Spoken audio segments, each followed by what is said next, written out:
Hi friends, welcome to Biya's kitchen. ഇന്നിവിടെ ഞാൻ തയ്യാറാക്കുന്നത് മാംഗോ ഉപയോഗിച്ചുകൊണ്ട് 3 രീതിയിലുള്ള മാംഗോ ഡ്രിങ്ക്സ് റെസിപ്പിയാണ്. പെട്ടെന്ന് തന്നെ നമുക്ക് എളുപ്പത്തിൽ തയ്യാറാക്കാവുന്ന ഈ ഡ്രിങ്ക്സ് എങ്ങനെയാണ് ഉണ്ടാക്കുന്നത് നോക്കാം. അപ്പോൾ നമുക്ക് വീഡിയോയിലോട്ട് പോവാം. ഇതിനായിട്ട് ഒരു വലിപ്പമുള്ള മാങ്ങയാണ് എടുത്തിരിക്കുന്നത്. 3 രീതിയിൽ നമ്മളിവിടെ ഡ്രിങ്ക് റെഡിയാക്കി എടുക്കുന്നുണ്ട്. അതിനനുസരിച്ച് മാങ്ങയുടെ പൾപ്പും കൂടുതലായിട്ട് നമുക്ക് വേണം. നമുക്ക് മാംഗോ പൾപ്പ് 3 കപ്പ് റെഡിയാക്കി എടുക്കണം. ആദ്യം നമുക്ക് പൾപ്പ് റെഡിയാക്കി എടുക്കാം. നല്ലപോലെ പഴുത്ത മാങ്ങയാണെങ്കിൽ നമുക്ക് നല്ല പുളിയില്ലാത്ത രീതിയിൽ പൾപ്പ് റെഡിയാക്കി എടുക്കാം. വലിപ്പമില്ലാത്ത മാങ്ങയാണെങ്കിൽ 3 എണ്ണം എടുക്കാം. നല്ല വലിപ്പമുള്ളതാണെങ്കിൽ 1 എടുത്താൽ മതി. നമുക്ക് ഈ മാങ്ങ ഒട്ടും വെള്ളമില്ലാതെ തന്നെ അടിച്ചെടുക്കാം.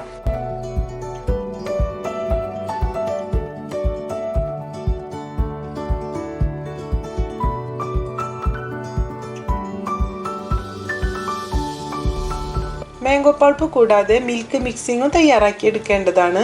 ഇതിനായിട്ട് 1 കപ്പ് പാലും 3 ടീസ്പൂൺ കോൺ പൗഡർ, ആവശ്യത്തിനനുസരിച്ച് ഷുഗറും 1/4 ടീസ്പൂൺ ഏലക്ക പൊടിച്ചും ചേർത്ത് തയ്യാറാക്കി എടുത്തതാണ്. കുറുകി പാകമാവുമ്പോൾ അടുപ്പിൽ നിന്ന് മാറ്റി നമുക്ക് തണുക്കാനായിട്ട് മാറ്റി വയ്ക്കാം. ആദ്യം ഞാനിവിടെ റെഡിയാക്കുന്നത് മാംഗോ ലസ്സിയാണ്. മാംഗോ പൾപ്പ് 1 കപ്പ്, ഇതേ അളവിൽ തന്നെ 1 കപ്പ് തൈര് എടുക്കാം. 1 കപ്പ് തൈര്,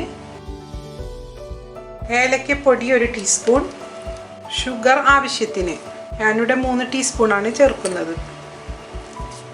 ഇനി ഇതിലേക്ക് 4 ടേബിൾ സ്പൂൺ വെള്ളവും ഒഴിച്ചു കൊടുക്കാം. ഇതിൽ ഷുഗർ ചേർത്തതിന് പകരമായിട്ട് നിങ്ങൾക്ക് കണ്ടൻസ് മിൽക്കും ചേർത്ത് കൊടുക്കാം കേട്ടോ. ഇത് നല്ലപോലെ മിക്സിയിൽ അടിച്ചെടുക്കാം. അപ്പോൾ നമ്മുടെ ഈസി ആയിട്ടുള്ള ലസ്സി ഇവിടെ റെഡി ആയി കഴിഞ്ഞു. നമുക്ക് ഇന്നത് സെർവ് ചെയ്യാം. ഇനി നമുക്ക് ഇതിന് മുകളിലേക്ക് ഗാർണിഷ് ചെയ്യാനായിട്ട് ഫ്രൂട്ട്സ് അതുപോലെ ഡ്രൈ നട്ട്സ് എന്ത് വേണമെങ്കിലും ഇട്ട് കൊടുക്കാം. അങ്ങനെ നമ്മുടെ ടേസ്റ്റി ആൻഡ് ഹെൽത്തി ആയിട്ടുള്ള മാംഗോ ലസ്സി ഇവിടെ റെഡി ആയി കഴിഞ്ഞു. എല്ലാവരും ഇതൊന്ന് ട്രൈ ചെയ്യാം. രണ്ടാമത്തെ ഡ്രിങ്ക് മിക്സഡ് ഫ്രൂട്ട് സ്മൂത്തിയാണ്. അതെങ്ങനെയാണ് ഉണ്ടാക്കുന്നത് നോക്കാം. മാംഗോ പൾപ്പ് 1 കപ്പ്, നല്ല പഴുത്ത പഴം 1, ഷുഗർ 3 ടീസ്പൂൺ, നല്ല തണുപ്പുള്ള പാല് 1/2 കപ്പ്, 1/4 ടീസ്പൂൺ വാനില എസൻസ്. നമുക്ക് എല്ലാം ചേർത്ത് നല്ലപോലെ മിക്സിയിൽ അടിച്ചെടുക്കാം.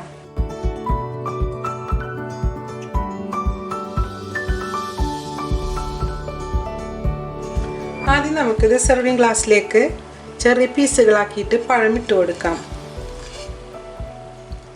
പഴത്തിൻ്റെ ഫ്ലേവർ കൂടിയാകുമ്പോൾ നല്ല ടേസ്റ്റ് ആയിരിക്കും.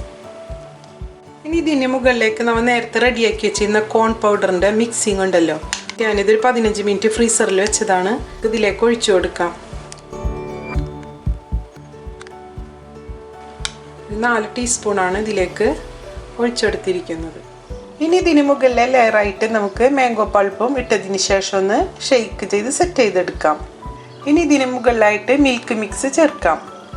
അല്ലെങ്കിൽ ഇതിന് പകരമായിട്ട് ഐസ്ക്രീം ചേർത്ത് കൊടുത്താൽ മതി കേട്ടോ.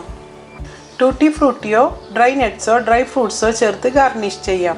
ഞാനിവിടെ ടൂട്ടി ഫ്രൂട്ടിയാണ് ഉപയോഗിച്ചിരിക്കുന്നത്. അല്പം പഴത്തിൻ്റെ പീസും വെച്ചു കൊടുത്തിട്ടുണ്ട്. രണ്ടാമതായിട്ടുള്ള മിക്സ് ഫ്രൂട്ട്സ് സ്മൂത്തി ഇവിടെ തയ്യാറായി കഴിഞ്ഞു.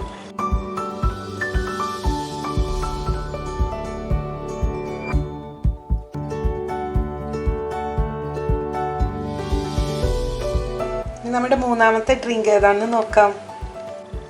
ഇനി നെക്സ്റ്റ് തയ്യാറാക്കുന്നത് ഈസി ലെയേർഡ് മിക്സ്ഡ് ഫ്രൂട്ട് ഫലൂദയാണ്. ഇതിനായിട്ട് നമ്മൾ തയ്യാറാക്കി വെച്ചിരുന്ന മാംഗോ പൾപ്പും മിൽക്ക് മിക്സും ലെയറായി ഇട്ടതിന് ശേഷം ഇതിൻ്റെ മുകളിലേക്ക് മിക്സഡ് നട്ട്സ് ഇട്ട് കൊടുക്കാം. അതിനുശേഷം നമുക്ക് ഇഷ്ടമുള്ള ഫ്രൂട്ട്സ് ഏതാണോ അത് ഇതിന് മുകളിലായി ഇട്ട് കൊടുക്കാം.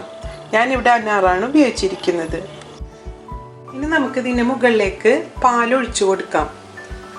ഞാൻ നല്ലപോലെ തണുപ്പിച്ച പാലാണ് ഒഴിച്ചു കൊടുക്കുന്നത്. പാലിൽ ഷുഗർ ചേർത്താണ് ഇതിലേക്ക് ഒഴിച്ചു കൊടുക്കുന്നത്. ഇനി ഇതെല്ലാം സെറ്റ് ചെയ്തതിന് ശേഷം ഓപ്ഷണലാണ് ഇതിന് മുകളിലായിട്ട് അനാർ സിറപ്പ് ഒഴിച്ചു കൊടുക്കുന്നുണ്ട്. പ്രത്യേക ഫ്ലേവർ കിട്ടാൻ വേണ്ടിയിട്ടാണ് ഇത് ഇതിലേക്കായിട്ട് ഉപയോഗിച്ചിരിക്കുന്നത്. അങ്ങനെ നമ്മുടെ മൂന്നാമത്തെ ഡ്രിങ്ക് ഇവിടെ റെഡിയായി കഴിഞ്ഞു. വളരെ ടേസ്റ്റിയാണ്, അതുപോലെ തന്നെ സിമ്പിളാണ് റെഡിയാക്കാനായിട്ട്. മാംഗോ ഉപയോഗിച്ചുകൊണ്ടുള്ള 3 ഡ്രിങ്ക്സ് ഇവിടെ റെഡിയായി കഴിഞ്ഞു. വളരെ ഈസി ആയിട്ടുള്ള ഈ ഡ്രിങ്ക്സ് എല്ലാവരും ഒന്ന് ട്രൈ ചെയ്ത് നോക്കാം. അതുപോലെ തന്നെ ടേസ്റ്റിൻ്റെ കാര്യത്തിൽ ഒട്ടും പുറകിലല്ല കേട്ടോ. എല്ലാവരും ഒന്ന് ട്രൈ ചെയ്യുക. ഫീഡ്ബാക്ക് കമൻറ്റ് ബോക്സിലൂടെ അറിയിക്കാനും മറക്കരുത്.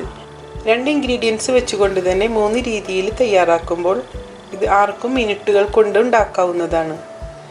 എൻ്റെ വീഡിയോസ് ഇഷ്ടമായി കഴിഞ്ഞാൽ സബ്സ്ക്രൈബ് ചെയ്യാൻ മറക്കരുത് കേട്ടോ. കൂടാതെ തൊട്ടടുത്ത് കാണുന്ന ബെല്ലൈക്കൺ ഇനേബിൾ ചെയ്ത് കഴിഞ്ഞാൽ എൻ്റെ എല്ലാ പുതിയ വീഡിയോസും നിങ്ങൾക്ക് നോട്ടിഫിക്കേഷനായിട്ട് ലഭിക്കുന്നതാണ്. ലൈക്ക് ചെയ്യാനും ഷെയർ ചെയ്യാനും മറക്കരുത്.